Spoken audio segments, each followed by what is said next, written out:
اے نوجوان اے میرے نوجوان تیری منزل کہاں اور تو گم کہاں؟ تو چلا ہے کہاں کھو گیا ہے کہاں منزل ہے یہاں منزل ہے یہاں اے نوجوان اے میرے نوجوان تیری منزل کہاں اور تو گم کہاں؟ تو چلا ہے کہاں کھو گیا ہے کہاں منزل ہے یہاں منزل ہے یہاں ذرا سوچ تو کس کا ہے یہ جہاں، رب کی ہے زمین رب کا آسمان، یہ چاند ستارے یہ کہکشاں اللہ کا سنتے ہیں فرمان سرکش ہے بڑا لیکن انسان۔ اے نوجوان اے میرے نوجوان تیری منزل کہاں اور تو گم کہاں؟ تو چلا ہے کہاں کھو گیا ہے کہاں منزل ہے یہاں۔ میں جو حضرات بیٹھے ہیں میں یہ سمجھتا ہوں کہ ہر ایک شخص اپنے آپ میں ایک انجمن سے کم نہیں ہے۔ آپ لوگوں کے کافی فالوورز ہیں، آپ لوگوں کو ماننے والے، آپ لوگوں کو فالو کرنے والے اپنے اپنے شہر میں اپنے اپنے علاقے میں کافی لوگ ہیں۔ تو میں یہ نہیں سمجھتا ہوں کہ میں 35-40 لوگوں کے سامنے اس وقت بات کر رہا ہوں، لیکن مجھے ایسا لگ رہا ہے کہ میں 4 سے 5 ہزار کراؤڈ کے سامنے بات کر رہا ہوں، کیونکہ یہ بات آپ لوگ ان لوگوں تک جا کے پہنچانے والے ہیں۔ میں صرف 2 سے 3 منٹ میں اپنی بات ختم کرنا چاہوں گا، کیونکہ جاوید قریشی صاحب نے جو ماحول یہاں پہ بنایا ہے بہت ایک بڑے سیاستداں ہیں اورنگ آباد شہر کے۔ میں تھوڑا چاہوں گا کہ انہوں نے جو ماحول یہاں پہ بنایا ہے اس ماحول سے تھوڑی دیر کے لیے آپ لوگ کو باہر لاؤں، چونکہ آپ لوگ یوتھ ہے، آپ لوگ فیوچر ہے، آپ لوگ مستقبل ہو ہمارے ملک کے۔ تو سیاست کی وجہ سے، پولیٹکس کی وجہ سے جو ہم لوگوں کو گھسیٹ کر اپنے پاسٹ میں لے جایا جا رہا ہے، جو جان بوجھ کر ہر میڈیا والوں کی جانب سے، پولیٹیکل پارٹیز والوں کی طرف سے ایک منصوبہ بند طریقے سے یوتھ کو بلکہ سماج میں تفرقہ پیدا کرنے کی نیت سے صرف اور صرف ووٹ بینک پولیٹکس کے لیے یہ نیشنل میڈیا میں چل رہا ہے۔ مسلمانوں کو یہ بتایا جا رہا ہے بار بار کہ آپ کی حیثیت عبدل سے کم نہیں ہے، آپ ایک پان ٹپری چلانے والے ہیں، ایک پنچر والے ہیں، ایک ٹھیلے والے ہیں۔ لیکن یہ آپ لوگوں کی ذمہ داری ہے کہ آنے والی نسلوں کو آپ یہ بتائیں کہ ہمارے ملک میں ہم کو احساس کمتری کا جو شکار کرایا جا رہا ہے اس کی بالکل بھی ضرورت نہیں ہے۔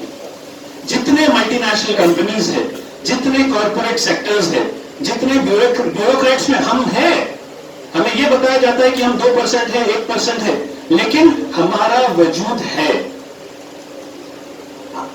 محض جو کارپوریٹ سیکٹرز ہیں وہاں کہیں آپ لوگ ہماری قوم میں جو کیلیبر ہے، پوٹینشل ہے، الحمدللہ یو پی ایس سی کی جو ٹاپر لڑکی ہے شروتی شرما، وہ جامعہ ملیہ کی اسٹوڈنٹ ہے۔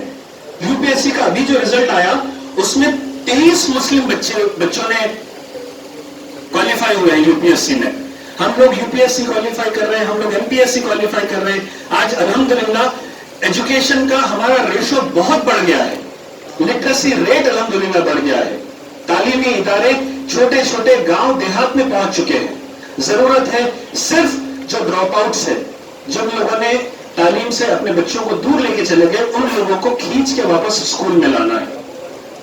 یہ جذباتی تقریریں آپ لوگوں کو جو ہے تو صرف الیکشن کی حد تک سننے کو ملے گی، لیکن ہم کو قوم کا مستقبل سنوارنا ہے، ان کا فیوچر ہم کو بنانا ہے۔ آپ لوگ جو یہاں پہ مسلم یوتھ فورم کے ذمہ داران یہاں بیٹھے ہیں، میری آپ تمام سے گزارش ہے، کمپٹیٹیو ایگزامز کے لیے ہم جتنا ہو سکے اپنے معاشرے میں اویئرنیس پیدا کریں، جتنا زیادہ ہو سکے ہم لوگ اپنے بچوں کو گریجویٹس بنانے کی کوشش کریں۔ ایک عام جو سوچ ہے کہ بھی کہاں سرکاری نوکری ملنے والی ہے، کیا ملنے والا ہے تعلیم حاصل کر کے، ایسا نہیں ہے۔ جو ہمارے مذہب نے ہمیں جو تعلیمات دی ہے، ہمارے مذہب نے ہمیں اخلاق سکھائے ہیں، ہمارے مذہب نے ہمیں ویلیوز بتائے ہیں, ہمارے مذہب نے ہمیں ایتھکس بتائے ہیں. ان ایتھکس کے ذریعے, ان ویلیوز کے ذریعے ہم سماج میں, ہمارے وطن میں جو ہمارے غیر قوم کے بھائی ہیں, ان لوگوں کو ہم نہ صرف اپنے مذہب کی دعوت دے سکتے ہیں, بلکہ ایک ان لوگوں کے ساتھ چل کر ہمیں نیشن ڈیولپمنٹ کی بات کرنا ہے. تو میری آپ تمام سے گزارش ہے کہ جو خاص طور سے رورل ایریاز میں جو ٹیلنٹ موجود ہے ہمارے بچوں کا, اس ٹیلنٹ کو ہم کس طرح سے نیشنل لیول پہ لے کے آ سکتے ہیں, انٹرنیشنل لیول پہ لے کے آ سکتے ہیں, یہ بینگ یوتھ لیڈرز, یہ آپ لوگوں کی ذمہ داری ہے کہ ایک ایجوکیشن میں ایک جو گیپ تھوڑا سا ہو رہا ہے, اس گیپ کو آپ لوگ کس طرح سے کم کریں. اگر آپ گوگل پہ ہی سرچ کریں کہ گوگل کمپنی میں کتنے مسلم امپلائیز ہیں, تو آپ کو لسٹ آ جائے گی ان لوگوں کی. مائکروسافٹ میں مسلمس ہے, آئی بی ایم میں مسلمس ہے, جتنے پونا بامبے میں کال سینٹرز ہیں, بی پی اوز ہیں, میکسیمم مسلمس ہیں وہاں پہ. ٹیلنٹ ہے بچوں میں, لیکن ضرورت ہے کہ اس ٹیلنٹ کو صحیح راستہ دکھایا جائے, صحیح ان لوگوں کی رہنمائی کی جائے. میری آپ تمام یوتھ لیڈرز سے یہی گزارش ہے کہ قوم کے مستقبل کو سنوارنے کی ذمہ داری آپ لوگوں کے اوپر ہے, ان لوگوں کو صحیح راستہ دکھانے کی ذمہ داری آپ لوگوں کے اوپر ہے. مجھے یہاں بلایا گیا, میں مرزا داؤد آزاد کا اور مسلم یوتھ فورم کے تمام ذمہ داران کا ایک بار اور شکریہ ادا کرتا ہوں. بہت بہت شکریہ.